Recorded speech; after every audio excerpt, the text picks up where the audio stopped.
Muito bem, agora são 10 horas e 5 minutos, 10 e 5 da manhã. Está na hora do nosso bate-papo, está na hora da nossa entrevista. Manu Souto por aqui, uma alegria recebê-la mais uma vez. Essa querida Manu, especialista em desenvolvimento humano, com mais de 2.000 profissionais capacitados, mentora e consultora, com atuação em multinacionais e grandes empresas como a Instituto JCPM. Acertei. Deixa eu ver o que mais. FEComércio, Sebrae, Senac, MBA em Business Coaching, pós-graduação em Neurociência Comportamental, criadora de soluções práticas que transformam negócios e carreiras em diferentes regiões do Brasil e referência em estratégias que unem inteligência emocional e também a ferramenta de programação neurolinguística. Dito isto, nesse contexto aqui, muito obrigado também por você ter saído do frio de New York e ter vindo para o calor dos trópicos. Verdade, que frio.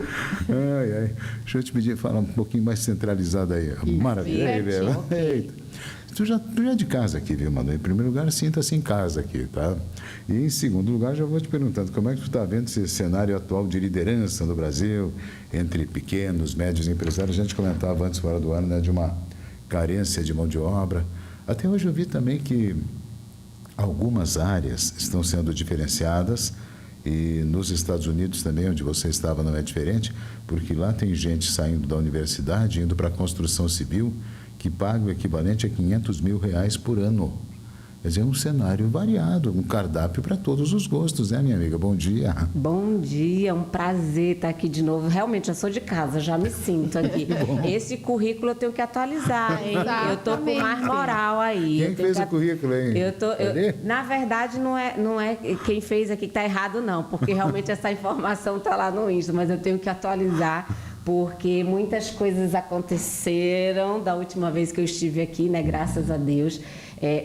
Fui agora há pouco buscar minhas certificações internacionais, fui coautora de um livro aí com o Joel J, também ganhador do Guinness Book. Os 2.000 profissionais, eu acho que já está na faixa de 6. Eu também acho que passou.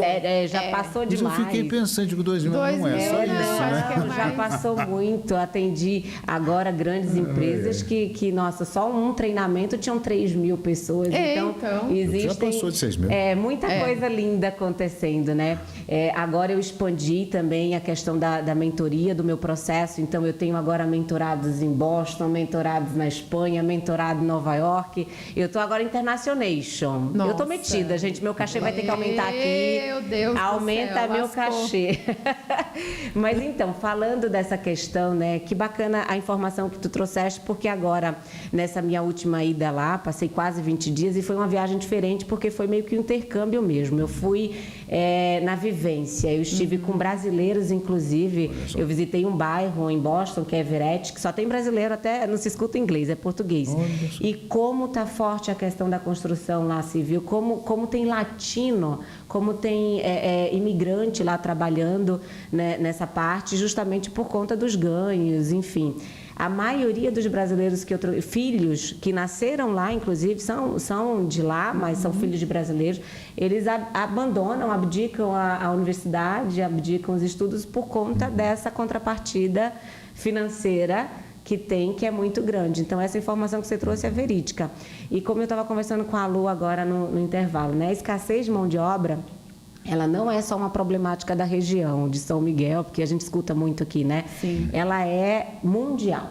Inclusive, agora já se tornou uma problemática com mais atenção até do que a própria inflação, do que a própria economia. Imagina. Porque sem pessoas, sem mão de obra, a gente não constrói, a gente não faz a coisa acontecer. Mas, em contrapartida, eu também acredito que o olhar do empresário ele precisa mudar para esse ponto. A problemática, ela existe, tá? Mas o que eu vou fazer com isso? Porque... só ficar reclamando não... Não dá. Meu pai dizia, perdedor foca no problema, vencedor foca na solução. Existem pessoas, sim, porém a gente quer pessoas capacitadas a nível Harvard para remunerar de que forma, né? Então, eu sempre digo, é muito melhor para o empresário contratar uma pessoa e desenvolver este ser humano, esse profissional, do que focar em busca de pessoas capacitadas no mercado. Porque quem é bom, quem está capacitado, não está desocupado. não está desempregado. Pessoas boas, elas não estão à toa por aí, elas estão em ótimos empregos e talvez donos das suas próprias empresas, né? Então, existe aí muita coisa que a gente precisa trazer para o empresário, para sanar essa dor que é mundial. Eu estava em Nova York, eu escutei de um palestrante, Boston, eu escutei de um palestrante a mesma coisa. Escassez de mão de obra não é uma problemática apenas do Brasil, não é uma problemática apenas da região sul, que graças a Deus é muito próspera na questão de produtividade, mas é internacional, todo lugar está tendo e todo lugar as pessoas estão importando pessoas. E como que o empresário pode, então, agir diante disso? O que ele pode proporcionar para o seu trabalhador, para o seu colaborador? Veja, agora, eu até trouxe alguns dados, né? A cada 7 de 10 empresas, elas têm dificuldade em contratação. Tá. Então, a cada 10, 7 não consegue contratar o quantitativo necessário para suprir a necessidade da empresa. Mais de 65% das empresas, além de não conseguir contratar, não consegue manter o talento, desenvolver, porque não constrói programas de capacitação, não constrói programas de desenvolvimento. Então, eu acredito que a primeira coisa que o empresário, que o gestor, né, a liderança, a gente não perde profissional, a gente perde para uma liderança despreparada. O primeiro foco tem que estar na liderança, o primeiro foco tem que estar no desenvolvimento de pessoas. Se eu, quanto empresário, se eu, quanto gestor, não entendo de pessoas, eu não entendo de business, eu estou out, eu estou fora. Então, eu preciso focar no desenvolvimento de pessoas, eu preciso entender cada vez mais de pessoas. E se eu não entendo 100%, contratar quem entende para desenvolver as minhas pessoas. Porque pessoas precisam de pessoas. Ainda não estamos no time onde a gente não vai precisar de gente. A gente precisa de gente, a gente precisa de pessoas para construir, para fazer. A gente foca muito na venda do produto final, a gente foca muito na troca de serviço, mas a gente esquece que o nosso ambiente profissional, corporativo, precisa ser vendido também para aquele colaborador. Para que eu atraia aquele talento, eu preciso ter uma série de coisas, né? Então, respondendo a pergunta da Lu, o que eu, quanto empresário, preciso fazer? A primeira pergunta é, será que eu trabalharia para mim? Será que eu trabalharia para minha empresa?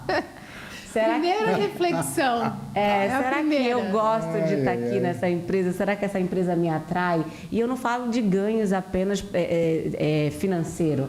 Não é dinheiro que vai solucionar a cultura. É o trato com o ser humano, né? A gente fala tanto em inteligência artificial, tanto essa parte, mas eu acho que o relacional, a gente se relacionar, como é que é? É que nem a questão que a gente fala da redução da jornada de trabalho, né? Que tanto se discute. Tudo bem, vai reduzir a jornada, mas e o ambiente do trabalho? Como que está esse trabalho? Será que vai resolver? Será que efetivamente esse funcionário vai render mais? Não tem outras coisas que merecem ser trabalhadas e analisadas? Exatamente. A gente vive hoje uma pandemia oculta e pouco observada, que é a depressão, o burnout. Mais de 300 milhões de pessoas sofrem disso. Isso começa, o foco é dentro do ambiente profissional, porque é onde eu passo a maior parte do meu tempo. O tempo é vida.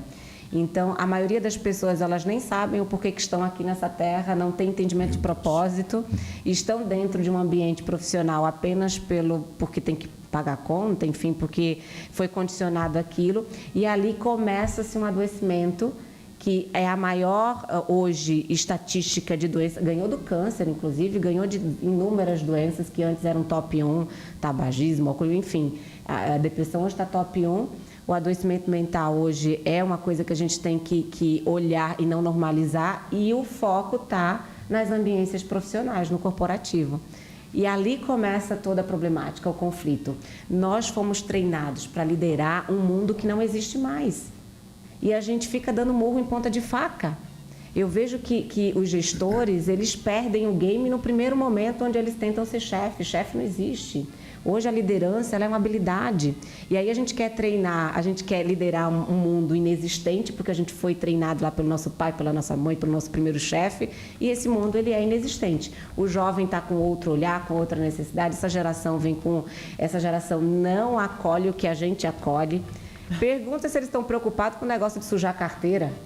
Sujar minha carteira. Que sujar a carteira? Eles estão nem aí para sujar. Então, são coisas que a gente precisa olhar diferente. Se a gente não melhorar, se a gente não desenvolver a nossa comunicação para conversar melhor com essa geração, conversar melhor com esse profissional, a gente perde o game.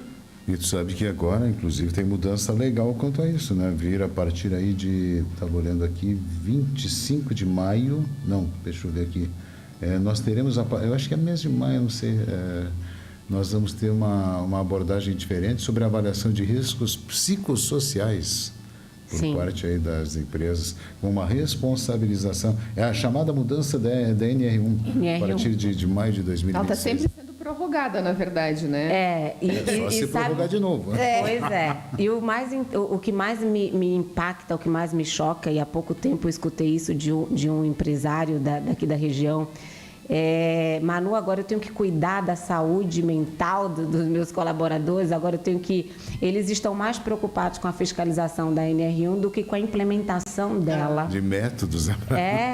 Então, gente, não adianta nadar contra a maré. O empresário, ele tem que aprender a reter talento, desenvolver pessoas, ele tem que treinar a liderança, porque liderança ruim custa caro pra caramba. Ele tem que começar a parar de contratar apenas por currículo e começar a olhar a atitude das pessoas, né? Porque currículo por currículo é um pedaço de papel. Muitas vezes eu tenho milhões de certificados na parede. Eu sempre digo isso, de nada adianta eu voltar agora dos Estados Unidos com 19 certificações internacionais se eu sou um lixo de pessoa. A gente precisa se especializar em ser o que a gente veio para ser, que é ser humano.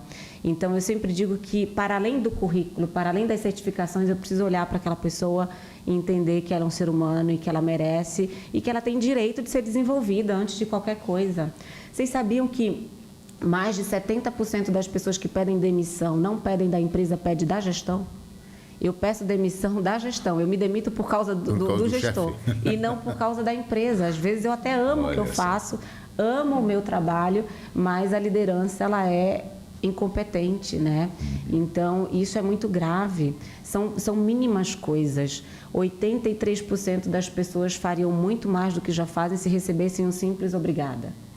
E ainda tem gestor que diz assim, mas eu já pago o salário dele, ele não faz mais que a obrigação, eu tenho que agradecer agora por ele ter vindo trabalhar, por ele dedicar o tempo dele. Então, um simples obrigada muda tudo. Um simples obrigada faz com que 83% da tua equipe faça mais do que já está fazendo. São coisas mínimas, mas que, infelizmente, parece que a gente lança a semente e a semente não cresce. Parece que a terra ela é infértil, assim, a mentalidade precisa ser mudada, né? Não é achismo da Manu, é ciência, é estudo, é pesquisa, é busca. O que eu trago para a região, o que eu falo quando eu estou no palco, o que eu desenvolvo, a Lu conhece meu trabalho, eu falo com propriedade porque eu vou na fonte, porque eu busco realmente estar dentro de outras corporações que estão dando certo, porque em alguns lugares está dando certo. Estava conversando com a Lu agora, tem empresa aqui na região que eu dou mentoria para pessoas entrarem que tem lista de espera. Então, por que tem empresa que não tem profissional e não consegue contratar e tem empresa que está com lista de espera que não dá conta porque tem gente querendo fazer parte daquela empresa? O que é que tem numa que não tem na outra? Né? Quais são os benefícios que uma me propõe que a outra não propõe? Fala um pouquinho, então, de estratégias aí para a gente arrematar o bate-papo, já que o tempo nos manda, senão a gente ia até o meio-dia batendo papo aqui. O assunto rende, né? Um abração aqui para Karine Bedin. Ela está mandando um abraço para os colegas do Senac. E está acompanhando a nossa programação. Obrigada. Manu, pode responder, Luiz. Eu trouxe alguns conselhos aqui, né? Conselhos práticos para os empresários, para justamente, de repente, aí ajudar a sanar essa dor e ter uma equipe mais engajada, mais proativa, né? Se o empresário ele quer reter pessoas, ele precisa começar perguntando se ele trabalharia para ele, se ele trabalharia naquele lugar. Essa é a primeira pergunta primordial. Será que eu trabalharia para mim? Será que eu curto estar aqui dentro dessa casa? Segundo, é investir mais em desenvolver as pessoas que já estão ali, em vez de ficar procurando novas pessoas ou novos talentos. Eu tenho, às vezes, diamante ali dentro, mas eu preciso ter esse olhar de desenvolvimento e trabalhar com essa pessoa. Treinar líderes, capacitar a liderança, é de cima para baixo, não é de baixo para cima. né? A liderança ela tem responsabilidade de mais de 70% no engajamento, no desenvolvimento, na produção daquela empresa e ter um olhar diferenciado na contratação.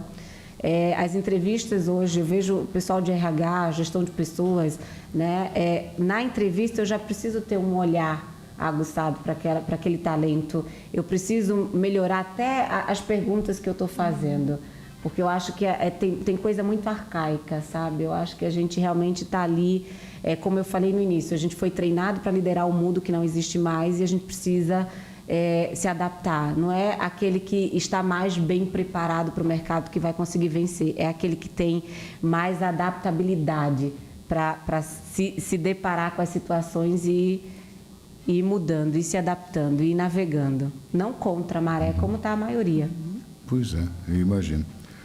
Manu, muito obrigado pela tua presença, pela tua visita, pelo nosso bate-papo. A Vala da Trevo História mandou um abração, botou aqui, baita entrevista, né?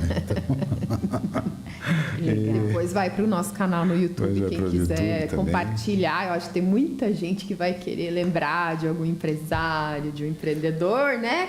Já Sim. Compartilha, porque vale a pena, viu? Foi uma aula. Esse é o tipo de entrevista que a gente encerra, mas a gente tinha mais coisa para falar. Eu acho que nós vamos marcar de novo. É um tema gostoso de se falar, é um tema importante também para se falar. Parabéns para vocês por trazerem sempre coisas assim interessantíssimas. Eu acompanho e realmente é atualidades, é o que está no momento. Muito bem.